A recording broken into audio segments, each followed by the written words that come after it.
Hi. Before I get started showing you my class, I want you to get your phone. And then I want you to text @visitclass to 81010. You'll get a welcome message from Remind. This connects me and you so that we can exchange messages without actually knowing each other's numbers. If you're still looking for your phone, I'll give you another minute. And if you're watching this presentation on your phone, don't worry, you can text me later. Remember, it's text @visitclass to 81010. I see some of you have already connected. Great. Now that we're connected, I can send you text messages and you can send them to me too. It's a great way to check in. In this tour, I'm going to share my class using the Canvas phone app. Because although we expect students to be learning at home in environments like this, the reality may be a bit more like that. Or you may have students that are commuting to their essential jobs. And we probably all have students that maybe want to learn while they wait in line, since we're all spending more time waiting in line these days. Each of these scenarios presents challenges for using a laptop, and that's why the Canvas mobile app is so important. More students can engage with more learning activities using the Canvas mobile app, and that means more equity for everyone.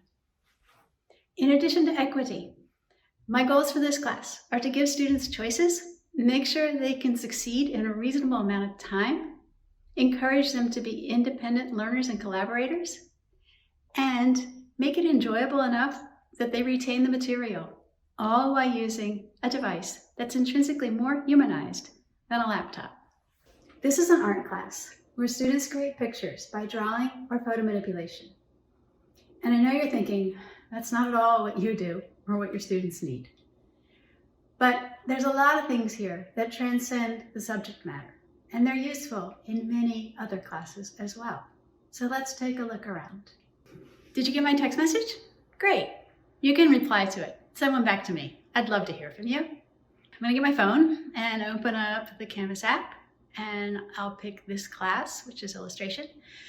And you'll see that the home page is the modules. So when we tap home, we go right to the modules page, and the modules are titled with the months and days. So you know exactly which one you should be on depending on what day it is. So we'll start with the first one. And we tap that, we see a few activities. The first one is a message from your teacher. So let's tap that. And there's a video there. I'll play a little bit of it. Welcome to the Illustration and Digital Imaging class. Hi, I'm your teacher, and I'm going to tell you a few things about the class, most of which you can read right down there. And then some written information that's relatively short and easy to understand. One thing you'll see there is the assignment options. Students can draw or create digital art. So let's go back out to the modules and see what that actually looks like. Okay, I'm now going to pick a module from the end of May. And when we go into this module, we'll see some assignments. There's 2 assignments for the first option. There's a drawing assignment or a digital art assignment. And there's 2 for the second one. Let's tap into one of the drawing assignments. And inside the assignment, we'll see there's another option. You can draw digitally or you can draw on paper. Each assignment has a very short video tutorial. These instructional videos are short, usually 1 to 3 minutes and never longer than 7 minutes, so that students can easily watch them in between other activities. The work that the student does can also be chunked into 5 to 15 minute blocks, so they don't have to commit to a large amount of time to get started or to continue and complete the assignment. The text below the videos is also very brief and doesn't require scrolling, so it's easy to read on the screen. Let's take a look at another assignment. This one is for digital imaging. And again, we have a brief video and some very short written instructions. The length of the videos and their focus on the task helps to make the students independent learners. Students can collaborate by sharing work or commenting on each other's work. to offer suggestions and improve techniques. I'm going to show one more assignment, and in this assignment, I didn't create the video. This video is one I found on YouTube. It has really great production values, it's really professional, and I think it makes the content exciting for the students. So I encourage you whenever possible to look around, use other people's videos, because it's kind of like having a guest teacher come in, changes the pace, and gives us a whole different viewpoint on what we're doing. It also makes things fun.